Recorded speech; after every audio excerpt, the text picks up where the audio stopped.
நமோ ரமணாய நலம் பெற வாழ்க, விமோச்சனமெய்யன் விரைமலத்தாள் வாழ்க. நமோ ரமணாய நலம் பெற வாழ்க, விமோச்சனமெய்யன் விரைமலத்தாள் வாழ்க. I'm standing on an outcrop of rock slightly to the south of Skandashram. We're looking at the great temple of Arunachaleshwara, the principal temple of Tiruvannamalai. Ahead of us you can see the four main Gopurams on the cardinal points. The one furthest away is the Raja Gopuram, about 220 feet high. That was completed in the 16th century, and that completed the main buildings of the temple. The earliest buildings, though, are the ones immediately behind the first Gopuram, which you can see at the bottom of the hill, and they date from about the 9th century. Progressively over the next 600 or 700 years, the temple added more and more courtyards, got bigger and bigger until it reached its final shape sometime in the 1600s. This is where Bhagavan came in 1896 after his journey from Madurai. நமோ ரமணாய நலம் பெற வாழ்க, விமோச்சனமெய்யன் விரை. When the young Venkataraman arrived in Tiruvannamalai on 1st September 1896, he did 3 acts of renunciation. He threw away the small change he had, which he'd needed for his trip to come here. He disposed of his Brahmin thread, and he had a shave when somebody asked him if he wanted one. So by those 3 acts he had more or less formally renounced the world. After that he came to the temple, and by a miracle the doors spontaneously opened in front of him. It was closed at the time he arrived, but one by one all of the doors through all the courtyards opened, and as he presented himself in front of the lingam in the inner shrine, no one was there. He felt a spontaneous urge to go over the bar, which is the last place the public are allowed to go, and he hugged the lingam. In that moment, he said, a burning sensation which had been in his body since the moment of his liberation in Madurai subsided. It was as if the energy was grounded in some way. There was one final thing he had to do after his physical liberation, and that was to make the pilgrimage to the place of his guru and physically unite with the lingam, which represents the mountain of Arunachala. Having completed that piece of business in the inner shrine, I don't think he ever went inside the temple, inside the inner shrine of the temple again. He came outside and he just sat down in a courtyard and was soon lost in a deep, deep state of samadhi. So this is a 16-year-old boy who has run away from home. He has no job, no possibility of earning money, no means of supporting himself. He has simply made a pilgrimage to present himself physically at the place of his guru and his God, and having announced himself by walking into the inner shrine and by hugging the lingam, somehow his physical duties are over and he can relax in the courtyard and see what destiny has in store for him. நமோ ரமணாய நலம் பெற வாழ்க, விமோச்சனமெய்யன் விரை. He sat there for a whole day, being ignored. On the second day, he was noticed by a silent sadhu who looked at him and realized he looked a bit tired and hungry. And the silent sadhu made a gesture to someone saying, feed this boy. He couldn't speak, Bhagavan wasn't speaking. So Bhagavan was offered his first meal at Arunachala. It was a plate of old rice. He said it was floating in some very stale, clear liquid. It was boiled rice. It wasn't prepared in any special way, and there was just a small piece of pickle on the top. It was the most primitive, the most unappetizing meal that you could imagine. But Bhagavan said, I ate it with great relish. This was my first meal. I took it as prasad from Arunachala himself. And he said, even today, thinking of that meal, this is a story he recounted in the 40s, I cannot tell you the happiness I felt when I ate that sour food in the temple. I felt that Arunachala had accepted me, Arunachala had given me my first meal, and that all was well with the world. From that moment on, he continued to be in a state of self-absorption. Occasionally people would come and feed him, and very, very occasionally he would go out and beg. There was one occasion when a lady from town came into the temple and tried to round up all the sadhus and feed them inside the temple precincts. Bhagavan didn't want to be dragooned into this session, so he indicated that he was going to beg for his food and that she needn't take the trouble of feeding him. The woman must have been a little bit suspicious, because she appointed someone to follow him as Bhagavan walked out to go for his first begged meal. Bhagavan said, "I felt very shy. I'd never begged for food before in my life, but since this woman had sent someone to spy on me, I had to do it." So he stopped in front of a house in town, he clapped his hands, somebody came out, and the woman there said, "Oh, you remind me of my son, I've lost my son, here have some food, come to my house anytime you like." So that was the first time that Bhagavan ever went out and begged for his food. The first time he ate here was about 24 hours after he came. And soon after that he installed himself in the 1,000-pillared Mantapam, which is the larger building of which the Patalalingam is just a corner. Now, in those days there was a very eccentric saint in Tiruvannamalai called Seshadri Swami. People would make fun of him, he had very crazy habits, and the local boys would throw stones at him, make fun of him, and when they saw Ramana coming along, they thought, well, they called him Chinna Seshadri for a while. They thought, here's someone else we can ridicule, here's someone else we can throw our stones at. So because Seshadri Swami found Bhagavan and to some extent tried to protect him, the two were lumped together and they both became targets of the boys' practical jokes. So there was a raised platform in the Mantapam just the other side of this wall.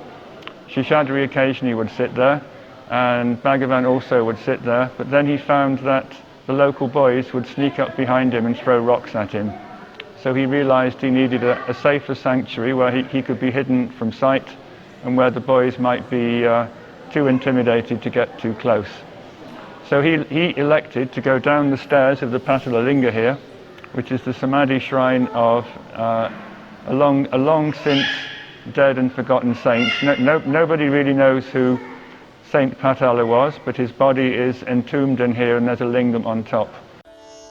Namo Ramanaya Nalam Peravalga Vimochanameyyan. In Bhagavan's day, this whole Mantapam was completely neglected. This particular corner had fallen down, and he said the only occupants were the temple elephant and himself. He went down the stairs and he found this dark, unkept dungeon. The shrine wasn't being maintained. It was damp, it was moist, but for his purposes it was ideal. He could sit in a corner completely out of sight. So he sat there and went into a deep state of samadhi that was so deep, I think it probably lasted several days or maybe even longer. While he was sitting there, insects started to eat his body. He was so oblivious to his body sensations, his body's needs, that he didn't even wake up when the insects started attacking him. And over a period of time, the wounds, because they were in contact with the dirty floor, they became infected, they became open sores, pus formed in the wounds, and still Bhagavan was so completely immersed in the bliss of the self, he wasn't aware that his body was rotting underneath him. A woman called Ratnamal tried to feed him. She came down the stairs with some food, but nothing she said made Bhagavan acknowledge her presence. He didn't accept her food. And then she at least thought, well, if I give him a nice clean cloth, he can sit on this clean cloth, and then possibly the dirt and the insects will find it harder to get into his open wounds. So she left the cloth there. She spoke to Bhagavan and said, this food is for you, this cloth I want you to put under your body. Bhagavan completely ignored her, and when she came back later, the food was uneaten, the cloth hadn't been touched. So this is how it went on. Seshadri Swami tried to look after him, but he was more of a handicap than a help, because wherever Seshadri Swami went, there'd always be a swarm of young boys following him and throwing odd things at him just for fun. So Bhagavan has reported that when he was sitting in the Patalalinga, the boys were too scared to come down the steps to physically intimidate him, but they would throw broken pots down the stairs. He said you would hear these pots crashing, but he said they never ventured down because it was too dark and scary for them. After about 6 weeks, a man called Venkatachala Mudalia came, and he heard some noises down in the Patalalinga and was surprised to see Seshadri Swami walking up the stairs. So he said, what's going on down there? And Seshadri Swami said, there's a young boy down there, he's deeply immersed in the self, but he's in a terrible physical condition. We must do something, we must take him out. So Venkatachala Mudalia went to another part of the temple where he had a friend called Palani Swami, not the Palani Swami who later looked after Bhagavan. And he, with Palani Swami and one or two other people, went down the steps of the Patalalinga, physically picked Bhagavan up, carried him out, and put him in the Gopala Subramanya temple, which is about 50 yards that way. And all the while this was happening, Bhagavan was not even aware that he was being physically removed from the Patalalinga shrine and relocated into a different part of the temple. Namo Ramanaya Nalam Peravalga Vimochanamayan. I am standing on one side of the Patalingam in front of a lovely old photo of what the Patalalinga looked like around the time that Bhagavan moved in 1896. As I said a few minutes ago, it was a very decrepit old mantapam, and this particular corner had collapsed, and I think the portion with the Patalingam was down in that hole over there. So after decades of neglect, it was finally renovated by one of Bhagavan's devotees, who decided that since this was a place where Bhagavan stayed, the whole place should be improved, renovated and cleaned up. So she did a lot of fundraising, and she even managed to invite the Governor General of India in 1949 to reopen this corner of the temple. Bhagavan himself was terrified that he would get dragged off to attend the function, and he heaved a huge sigh of relief when it was over and he discovered he didn't have to attend. But it was a big show in town. The Governor General came and the whole place was spruced up, and it stayed in that way for about another 50 years until Ramanashram did a second renovation a few years ago.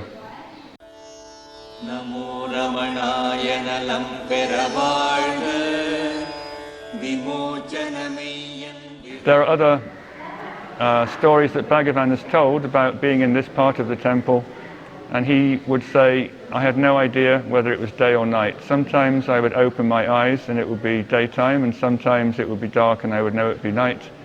But he said, I had no idea how many days or nights had passed since the last time I opened my eyes. And he said the one reliable way of finding out how long I'd been in samadhi was to try and stand up and see what happened. And he said if I tried to stand up and my legs buckled, I would know that I'd been out for a long time, and if I could walk, he said I would guess I'd only been out for a few hours or maybe a day or two. And he said also there's a mantapam next door which stores the chariots and the gods for the big parades in town. It's called the Vahana Mantapam. He spent some time in there, and he said sometimes he would sit in one corner, and then when he opened his eyes he would be in a completely different portion of that mantapam with no idea of how his body had moved from the first location to the second. He said there's no way that you could casually sleepwalk from one place to the other. You'd have to crawl over and under and round some very tightly wedged vehicles to get to the new location. He said he never had any recollection of moving in that place, but quite often he would open his eyes and find he was in a different place to the one where he started. He stayed in the temple in its precincts for about a year and a half, moving around. Various people came to feed him. There's one particular woman who I like her story. She was a Devadasi. Now Devadasis are officially the temple dancers, but in the 19th century the tradition had degenerated, and more often than not they'd become prostitutes who were pimped out by people inside the temple.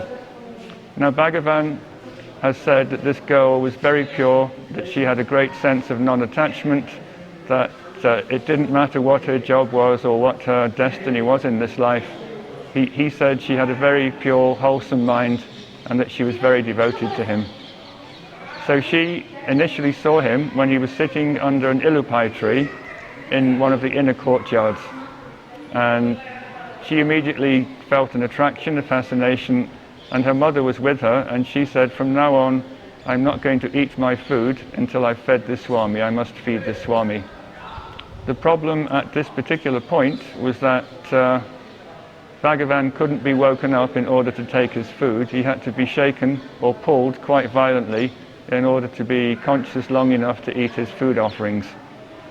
So the Devadasi, Rajambal her name, she didn't think it was appropriate for a woman in her condition to physically touch the sadhu in the temple. So she asked her cousin, who was a man, to come with her every day and shake the young boy to see if they could get him awake enough for him to eat some food. This they managed, but then after some time the boy's family didn't want him to carry on with this job. They thought it was a demeaning occupation to have their boy go to the temple to wake this sadhu up so that this Devadasi could feed Ramana. So in the end, her mother, who was quite elderly at this point, agreed that she would come along and she would also shake and pull Bhagavan until he was awake enough to take his food. Now, Bhagavan always said that, I liked what Bhagavan said, that she was a very pure woman, that it was her destiny to be more or less a temple prostitute, but she said she didn't like her job. She ended up with one of her long-term customers, got out of the business, and then married her own daughter off because she didn't want her daughter to follow this particular profession. And I think probably the first decade of the 20th century, the whole Devadasi tradition in India was outlawed by the British government. They on the whole, they didn't interfere with Hindu traditions, but this rather offended their Victorian sense of morality, so the whole Devadasi system was ended. Bhagavan, I think he was aware a lot of the time of what was going on around him, but he was in such a deeply absorbed state that he wasn't capable of communicating with people to say whether he wanted food or didn't want food. So I think his hearing was there. He just had a kind of physical paralysis as he was completely subsumed by the self that made him incapable of responding to people who asked him whether he wanted food or care and attention. And he said while he was sitting under the ilupai tree, he said he could hear people discussing his case, and one of them said, oh, he's completely mad, he's a madman, he's lost it. And Bhagavan said, I remember thinking to myself, I wish this form of madness would come to everybody. This is the most blissful, the most happiest form of madness there is. I wish everybody in the world could have this state. Namo Ramanaya Nalam Peravalga Vimochanameyyan. Now, as he was sitting under the ilupai tree, he attracted two devotees who later became his attendants for a short time. One was called Tambiram, and the other was called Udandi Nayanar. Tambiram was a Tevaram singer. The Tevarams are the poems composed by the first generation of Saiva saints, Jnanasambandha, Sundaramurti, Appar.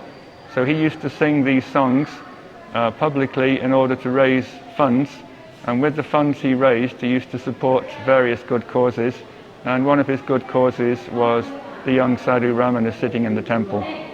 Also, Udandi Nayanar became attracted to Bhagavan at this time, and he also started to serve him.